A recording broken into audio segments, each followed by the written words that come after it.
of any state are broken, a duly authorized organization swings into action. It may be called the state police, state troopers, militia, the rangers, or the highway patrol. These are the stories of the men whose training, skill, and courage have enforced and preserved our state laws.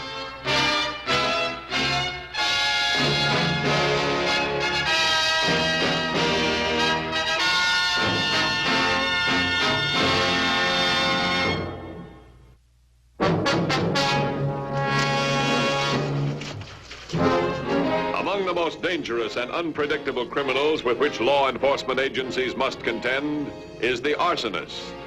His senseless and destructive crimes result in a staggering loss of life, property, and national resources. On August 15th, the Highway Patrol was asked to cooperate in an effort to apprehend a dangerous arsonist.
The fire is positively of incendiary origin.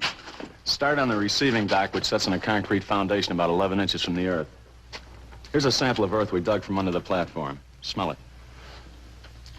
Gasoline. Yeah. There's nothing but a rough board floor in the receiving dock, and some of the inflammable leaked through and dropped onto the earth under the platform. The inflammable that leaked into the ground doesn't burn, and actually tells us many things about the arsonist. Oh, what things? Well, an arsonist has an M.O., same as any other criminal. Yeah, we know that. Well, by finding out where a fire started and how it started, we can usually tell who might have started it. Well, you got any clues on this one? Yeah, it could have been one of several known arsonists. The inflammable was apparently poured in a good-sized circle, just about the distance that could be covered with 5 gallons of liquid fuel. I can give you the names of several people in this part of the state who have been arrested and convicted of setting a fire in just this manner. All right, let's have them. Take them down, Ken. One man is about 50, married, and has 4 children. His name is Gerald Harter. H-A-R-T-E-R? Right. Then there's Jod Patterson. He was caught in the act of setting this type of fire by a watchman. Jod Patterson. Another is Shakes McDowell, but he may still be in prison. You'll have to check. We need everything we can get on these guys. Now check with the office. They'll fill you in. Thanks very much. Come on, Ken, let's go.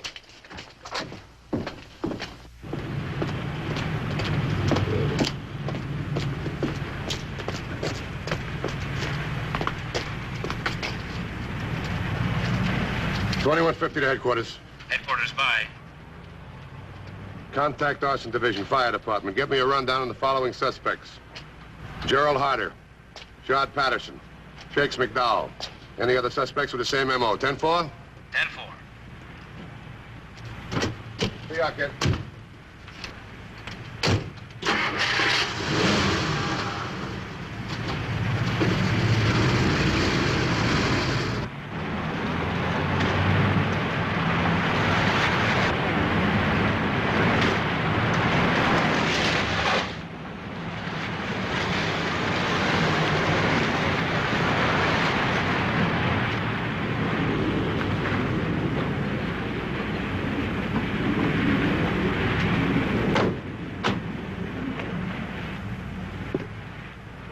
Excuse me, I'm looking for Mr. Harder. I'm Harder. I'm Matthews, Highway Patrol. This is Sergeant Williams. Yes, Mr. Matthews. I suppose you know there was a $100,000 fire at the annex this morning. Fire? It's a terrible thing. Where were you this morning, Mr. Harder? I understand why you came here to talk with me. Seems back in my distant past someplace, I got all mixed up with things like starting fires. Or maybe it would be good to say, I'm just mixed up. Well, that's not quite the answer we need, Mr. Harder. The question is, where were you this morning? I was home, Sergeant. Left there before I came to work. As a matter of fact, I was a few minutes late. First time since I've been on this job. Tell me something. Anybody else vouch for this outside of your family? As a matter of fact, yes. My wife and I have been taking care of my son's baby. About 6 o'clock this morning, he picked up a right sharp coughing spell. I suppose you sent for the doctor. Sure did. And he took care of the youngster okay, but he didn't leave until after 8 o'clock. I was with him every minute. He had breakfast with us. Check that, Ken. What's your phone number? Maine 468.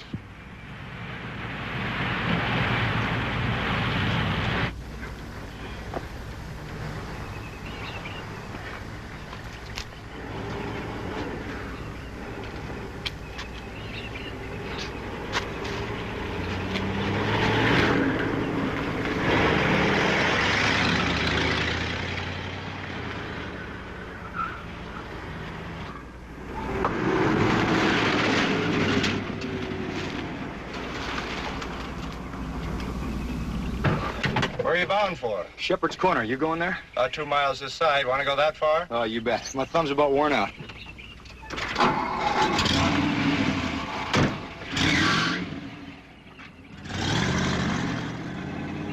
I suppose every grandfather talks like this, but that kid is sure cute. Sure had me scared this morning. You got any grandchildren, Mr. Matthews? Well, you see, It all checks out. Mrs. Harder, the baby, and the doctor. that's all we need, Mr. Harder. Thanks very much. Don't mention it. Mr. Matthews, What?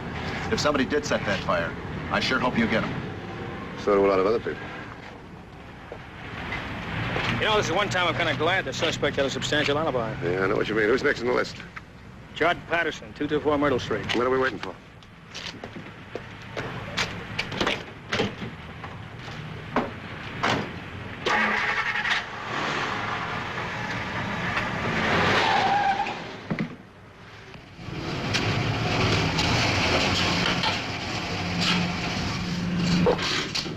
Hello, Mr. Norpel. Hi, Ray. Fill it up? Yeah.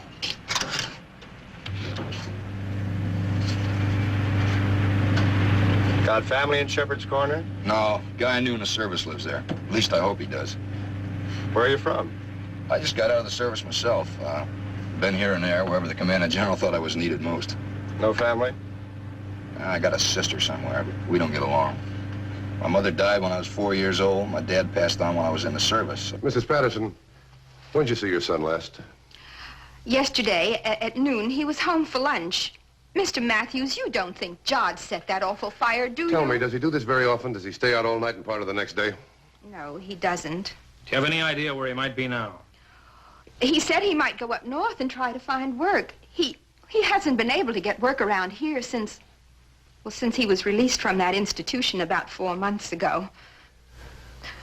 I'm sure Judd had nothing to do with that fire. I don't think it would be fair to blame that fire on Judd. Mrs. Patterson, we didn't say he started it. We just want to be sure he didn't. I know. You're doing what you think is right. As soon as he comes back, I'll let you know. Do you have a recent picture of your son we might use, Mrs. Patterson? Yes, I'll get it for you. Ken, you wait for the picture. I'll get things moving.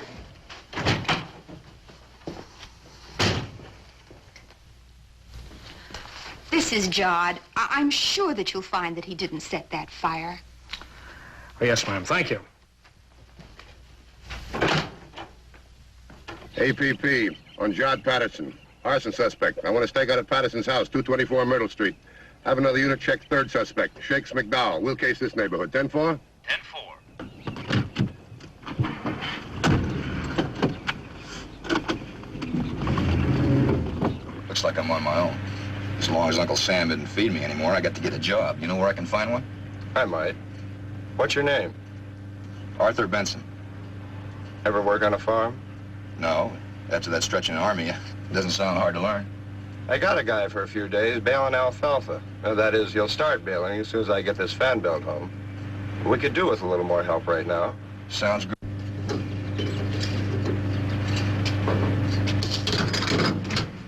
Is that all, Mr. Nopel? Just put it in the account? Yeah, thanks a lot, Ray. Anytime.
$34.10 to $21.50.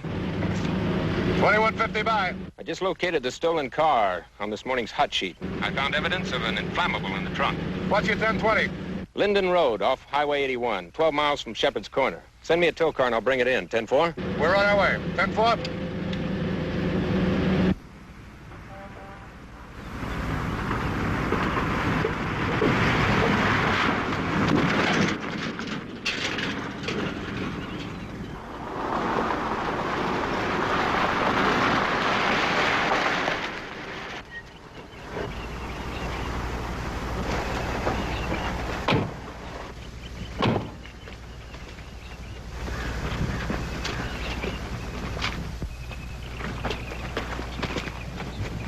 Gasoline odor's real faint now, but when I opened up the trunk, it was real strong.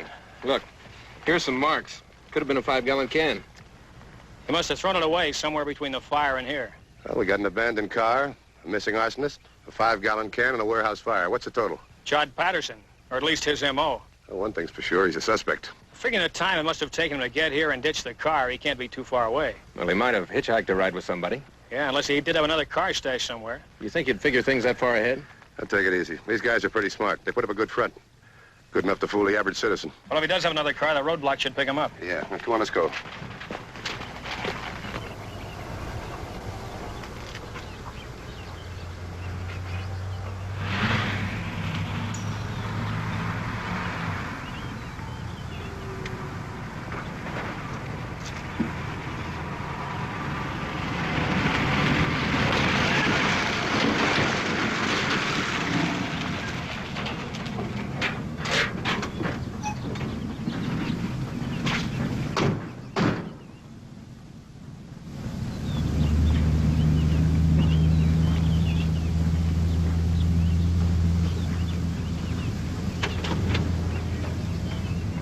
Yes, Frank, I know. Clyde is here now. I'll be right over. Goodbye. Hello, dear. Nora, this is Arthur Benson. Arthur, Mrs. Norpel. Hello, Arthur. Pleased to meet you, ma'am. Arthur's going to work for us for a while. Oh, good. We sure can't use another man. Lucy's had another attack. Frank just called and wants me to come right over. Oh, go ahead. Take the pickup. Okay. Oh, be sure and hook up the outside bell. If we have to take her to the hospital, I'll call you. Is it that bad? It sounded like it. I'll let you know. Make yourself at home, Arthur. Thank you very much. Well, I'll go see what's in the icebox. Okay.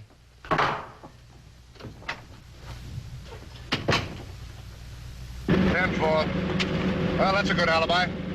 And it narrows the search down to Chad Patterson if it's a local man. If he does have an alibi, we're right back where we started.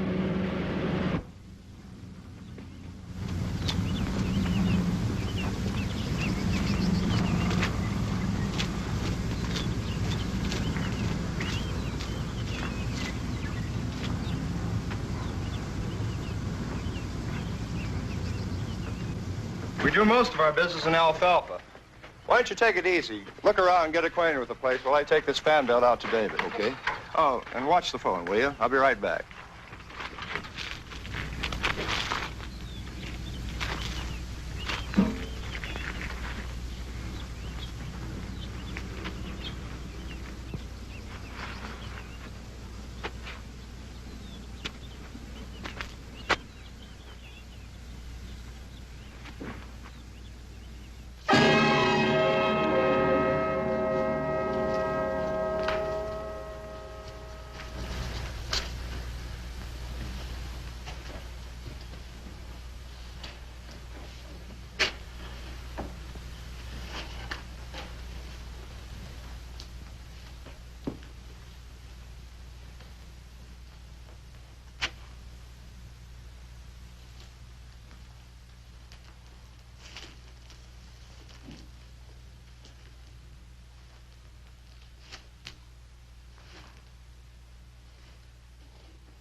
evidence that inflammables had been carried in the trunk of the stolen car was possibly the first break in the search for the arsonist. But a break that could well prove to be too late.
Hi. Hello? Get a picture of a man we're trying to locate. Wonder if you might have seen him. He could have been in a car. He might have been hitchhiking. No, I don't think so. It's been kind of busy here. This is very important. Take a good look. See if you can remember him. Well, I'll try now. There's been a lot of people in here today. I don't know. Now, wait a minute. What? Yes, sir, that fellow was in today.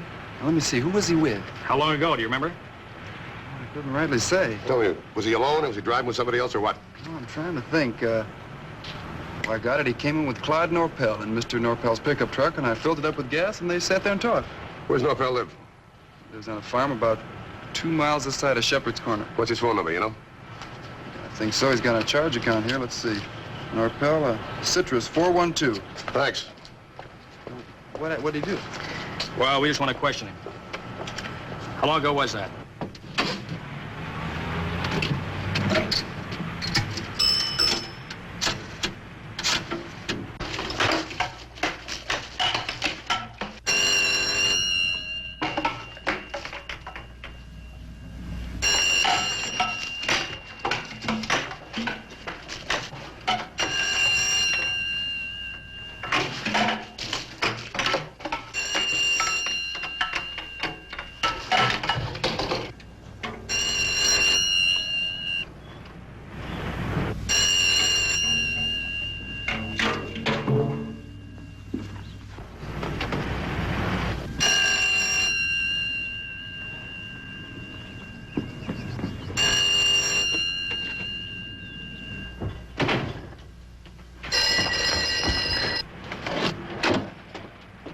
Hello?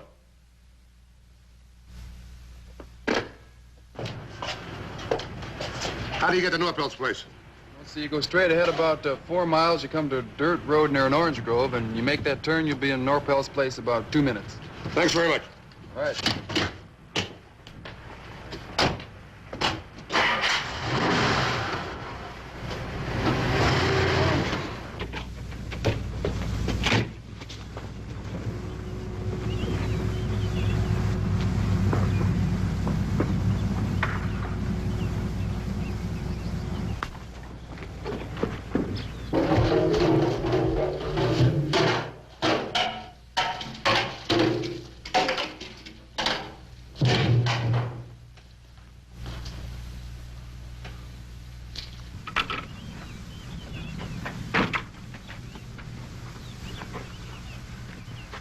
Hey, what are you doing?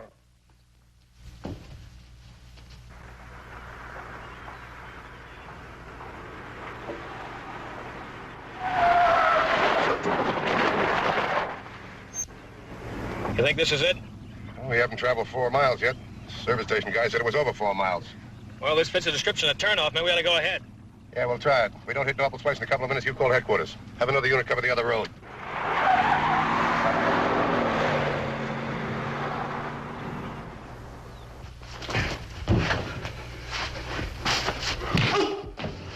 What's the matter with you?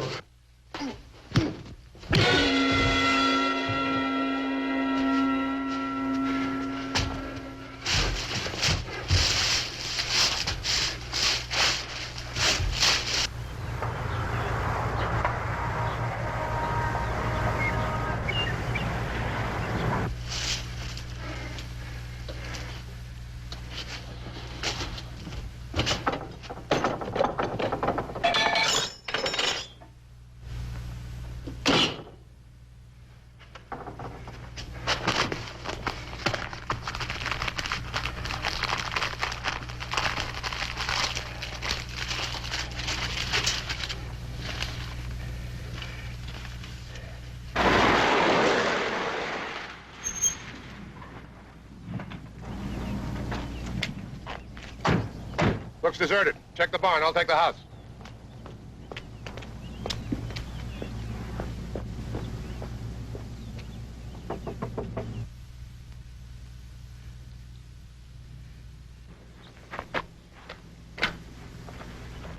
Hold it.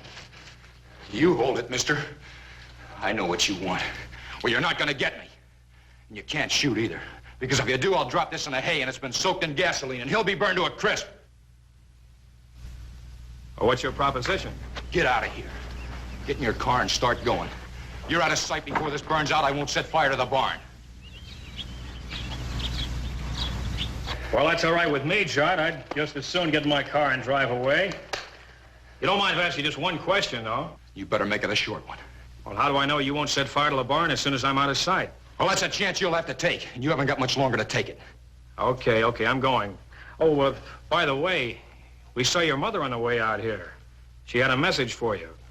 It's a pretty important message. I think you ought to hear it.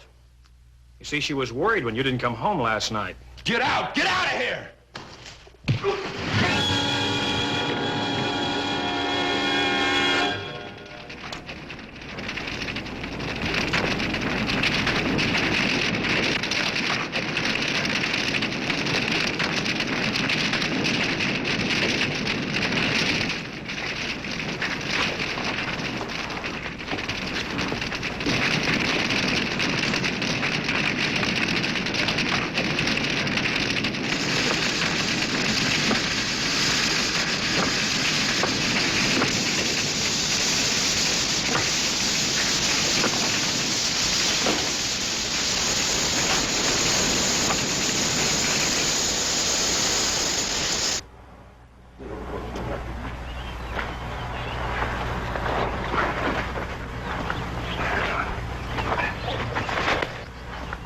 You all right?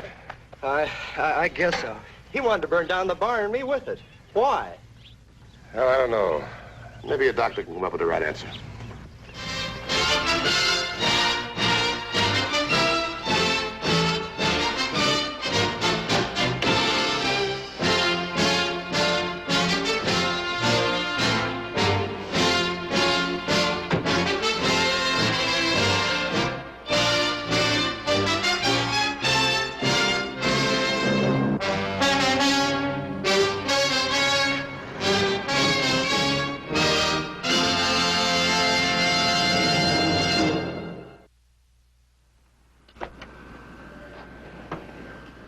See Highway Patrol again next week. Until then, remember, it isn't what you drive, but how you drive that counts. This is Broderick Crawford saying, see you next week.